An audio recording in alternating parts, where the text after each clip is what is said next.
Meu nome é Laura e o que vou contar é algo que mudou minha vida para sempre.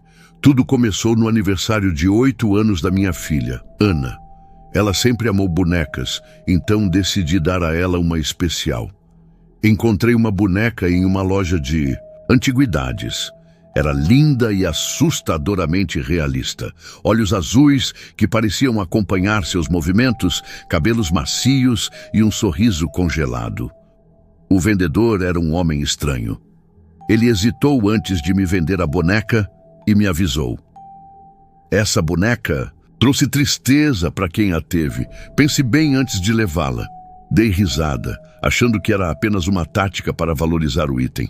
Paguei e levei a boneca para casa sem imaginar o que estava por vir. Na festa, Ana ficou encantada com o presente. Vou chamá-la de Clara, disse com um sorriso inocente. Tudo parecia perfeito. Mas naquela noite, acordei com um som estranho, como se alguém estivesse arrastando algo pelo chão. Levantei para investigar e encontrei a boneca caída no corredor, fora do quarto de Ana. Achei que ela tivesse deixado lá sem querer e a devolvi à prateleira. Na segunda noite, algo mais inquietante aconteceu.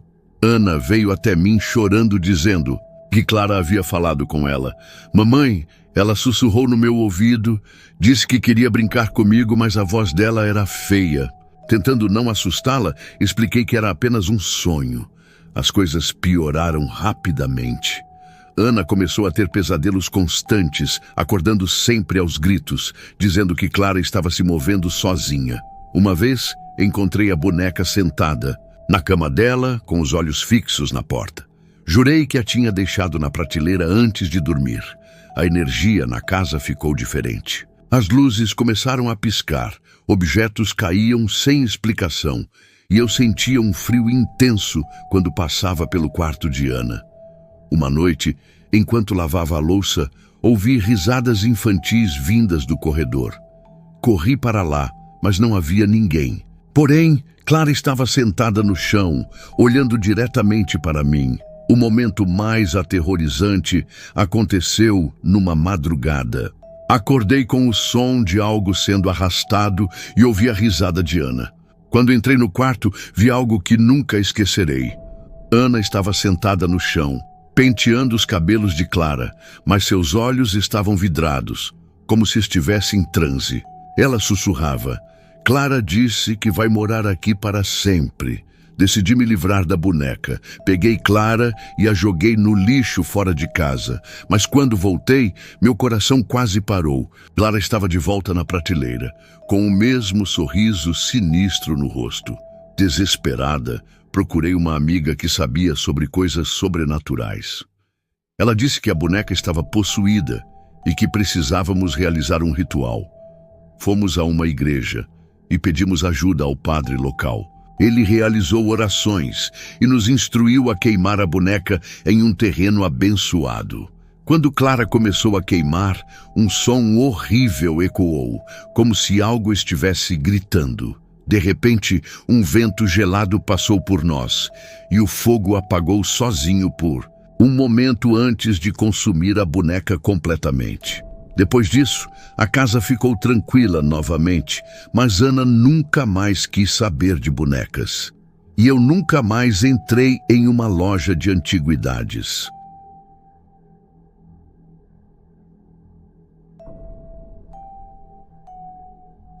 Meu nome é Ricardo, e o que vou contar aconteceu comigo e minha irmã caçula, Luísa, há muitos anos.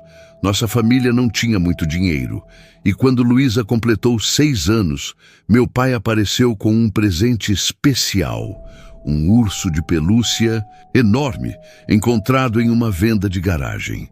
Ela ficou encantada com o presente, mas desde o começo, algo nele me incomodava. O urso tinha olhos de vidro que pareciam seguir quem passava por ele. Seu sorriso costurado era torto, como se zombasse de quem o olhasse por muito tempo.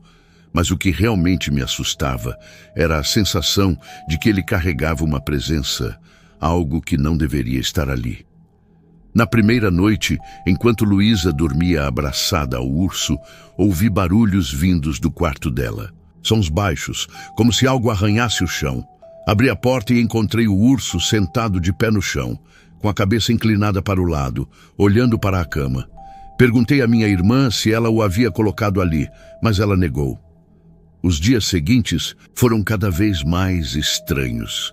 Luísa começou a agir de maneira diferente. Ela falava sozinha, mas não em seu tom de voz normal. Uma noite, ouvi sussurros vindos do quarto, e quando abri a porta, vi Luísa sentada na cama, encarando o urso. Quando perguntei o que estava acontecendo, ela disse: "Ele não gosta quando você entra aqui sem bater." Aquilo me gelou. Perguntei quem era ele, mas ela apenas apontou para o urso e disse: "O amigo que veio morar comigo." Meu pai achava que eram apenas invenções de uma criança, mas minha mãe começou a notar coisas estranhas também. O urso aparecia em diferentes cômodos da casa, mesmo quando ninguém o havia movido. Uma vez, encontramos marcas de arranhões na parede do quarto de Luísa, como se algo tivesse tentado sair dali. Certa madrugada, acordei com o som de passos pesados no corredor. Corri para o quarto de Luísa e encontrei a cama dela vazia. Procurei, desesperado até encontrá-la sentada no chão da sala, segurando o urso, com os olhos completamente vidrados. Ela não respondia quando eu a chamava, mas sussurrava algo que eu não conseguia entender. No dia seguinte, decidi que o urso precisava ir embora. Peguei-o enquanto Luísa estava na escola e joguei no lixo. Mas naquela noite, o urso estava de volta, sentado no quarto dela, como se nunca tivesse saído de lá, desesperado. Contei tudo para minha avó, que sempre acreditou em coisas sobrenaturais. Ela disse que o urso poderia estar amaldiçoado ou carregando uma energia maligna. Trouxe sal, velas e rezou, enquanto jogávamos o urso em uma fogueira no quintal. Quando o urso começou a queimar, um grito terrível ecoou, como se algo estivesse sendo libertado. Depois disso, Luísa voltou ao normal. Ela não se lembra de nada do que aconteceu durante aquele período e minha família nunca mais tocou no assunto. Mas até hoje, sempre que vejo um urso de pelúcia, sinto um calafrio percorrer minha espinha.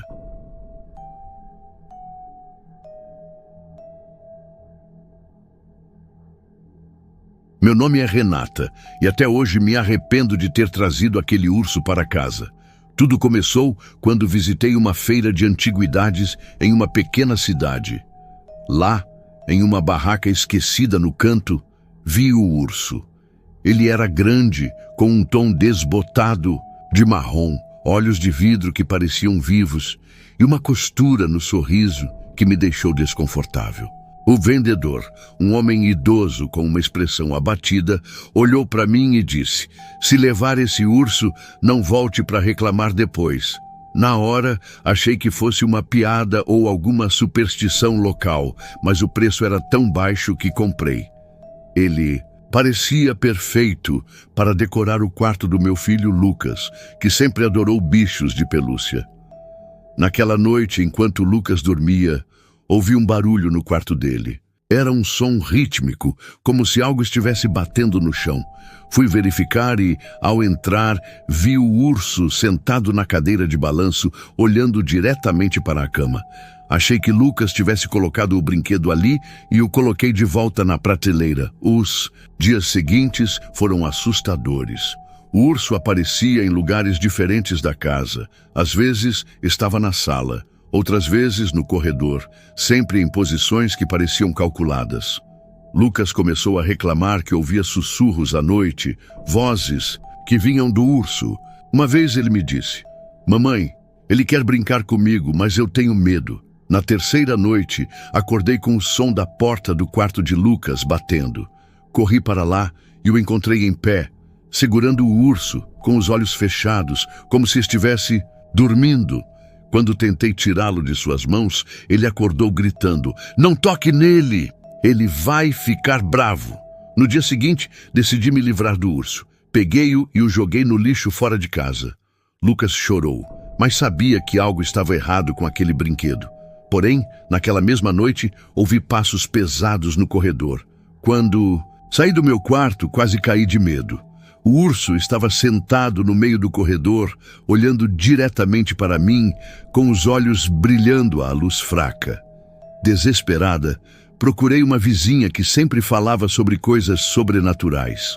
Quando ela viu o urso, ficou pálida e me disse: "Esse brinquedo está carregado, é uma armadilha para almas frágeis." Ela sugeriu que chamássemos um padre para ajudar. O padre chegou naquela mesma tarde e, ao ver o urso, rezou com intensidade. Ele disse que o objeto estava marcado e que precisávamos destruí-lo. Fizemos uma fogueira no quintal e, quando o fogo começou a consumir o urso, um grito estridente ecoou, como se algo estivesse sendo arrancado de dentro dele. O vento soprou com força, apagando as chamas por um momento, mas logo o urso foi completamente consumido. Desde aquele dia, a casa voltou ao normal, mas Lucas nunca mais quis saber de bichos de pelúcia. E eu nunca mais confiei em nada vindo de uma loja de antiguidades.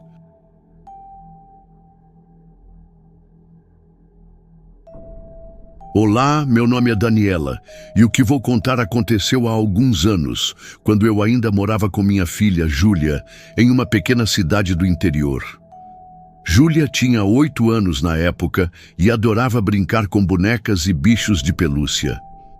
Sempre foi uma menina tranquila e cheia de imaginação, mas tudo mudou quando aquele brinquedo entrou em nossas vidas. Estávamos passeando pela feira de domingo quando Júlia viu algo que a deixou encantada. Uma boneca de pano grande com um vestido vermelho e olhos bordados que pareciam seguir quem passava. A vendedora, uma mulher idosa com um olhar estranho, nos disse que a boneca era antiga e tinha pertencido a uma criança de outra época. Júlia insistiu tanto que acabei comprando a boneca. Desde o momento em que entramos em casa com ela, algo parecia diferente.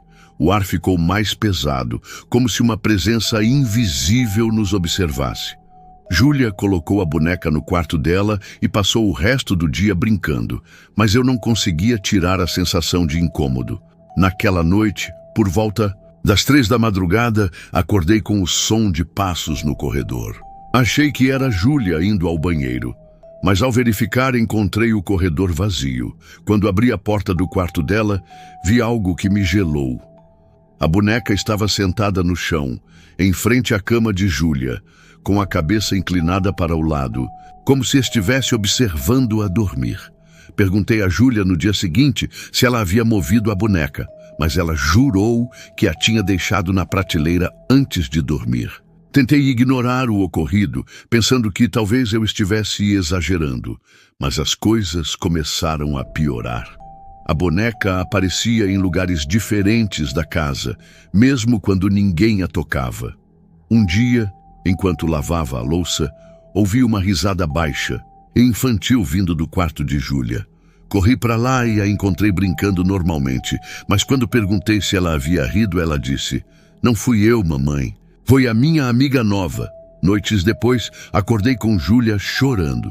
Quando entrei no quarto, ela estava encolhida na cama, apontando para a boneca que agora estava sentada na cadeira ao lado. "Ela não gosta que você fique brava com ela", disse minha filha. Decidi que era o suficiente. Peguei a boneca e a coloquei no sótão, achando que isso resolveria o problema. Mas naquela mesma noite, os barulhos no sótão começaram. Passos, arranhões e o som de algo pesado sendo arrastado. Quando subi para verificar, encontrei a boneca caída no chão, com o vestido rasgado, como se alguém tivesse tentado segurá-la. A presença na casa ficou insuportável. Júlia começou a acordar com marcas de arranhões nos braços e pesadelos horríveis. Disse que a boneca a chamava à noite, dizendo coisas assustadoras sobre nós. Foi então que procurei ajuda. Uma vizinha, que conhecia histórias sobrenaturais, sugeriu que queimássemos a boneca. Mas quando tentei jogá-la na lareira, a boneca não queimou. O fogo parecia evitá-la. Finalmente chamei um padre para abençoar a casa. Ele entrou no sótão e rezou com tanta intensidade que parecia estar lutando contra algo invisível. Quando ele saiu, disse apenas: essa boneca precisa ser enterrada longe daqui, em terra consagrada. Seguimos o conselho e enterramos a boneca, no cemitério da cidade. Depois disso, os barulhos cessaram e Júlia voltou ao normal. Mas até hoje, evito qualquer brinquedo antigo ou feira de antiquários.